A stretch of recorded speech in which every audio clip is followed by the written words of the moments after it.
ہمارے دین میں سارے آپشن ہیں، یہ بھی ہے، یہ نہ ہو تو یہ کر لیں۔ خود نماز میں کتنا ہے، اگر آپ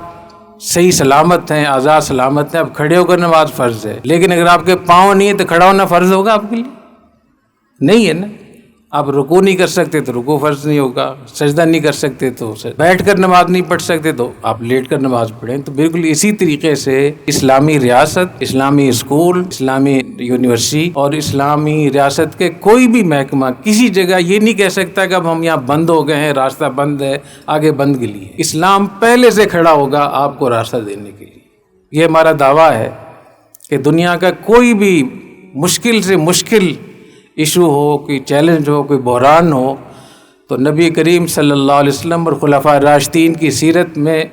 بالکل اس چیز کا حل موجود ہے، عملاً حل موجود ہے، کیونکہ اللہ تعالیٰ نے نبی کریم صلی اللہ علیہ وسلم کو 23 سالہ زندگی میں اور 30 سال جو خلافت راشدہ تھی اس میں اللہ تعالیٰ نے ان تمام مراحل سے امت کو گزار دیا ہے جو مراحل قیامت تک مسلم امہ کو پیش آنے والے تھے۔ کوئی ایک واقعہ ایسا نہیں ثابت کر سکتا جس کی نظیر، جس کی مثال، جس کا قاعدہ کلیہ سیرت میں موجود نہ ہو۔ میں اس پہ حلف اٹھاتا ہوں اور 20 سال میں نے اس پہ کام کیا ہے، تو اس لیے مجھے اس کا بالکل یقین ہے کہ حکومت ہو، ریاست ہو، خلافت ہو، محکمہ ہو، وزارت ہو، معاشرت ہو، تجارت ہو،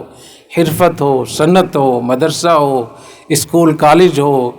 داخلہ امور ہوں، خارجہ تعلقات ہوں، بین الاقوامی تعلقات ہوں، ان کے لیے ہمارے پاس اصول بھی موجود ہیں، رہنمائی بھی موجود ہے، سیرت بھی موجود ہے۔ اس لیے ہمیں کسی بھی موقع پہ دبنے کی ضرورت نہیں ہے، ہم ہمیشہ ہمارا ہاتھ اوپر ہونا چاہیے۔ یہ جو قرآن مجید میں اللہ نے فرمایا هو الذی ارسل رسولہ بالہدی ودین الحق لیظہرہ علی الدین کلہ، ہم نے نبی کریم صلی اللہ علیہ وسلم کو اس لیے بھیجا ہے تاکہ اسلام کو تمام ادیان پر غالب کرے۔ تو اس غلبے کی دو قسمیں ہیں، اس کی دو طرح سے غلبہ ہوتا ہے۔ ایک یہ کہ نظام اور سسٹم اور حکومت باقاعدہ اسلامی ہو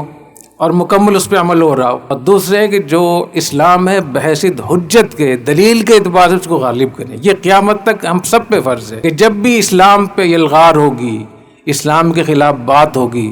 ہم پر یہ فرض ہے کہ ہم اس کا دفاع کریں اور اسلام کو غالب کریں۔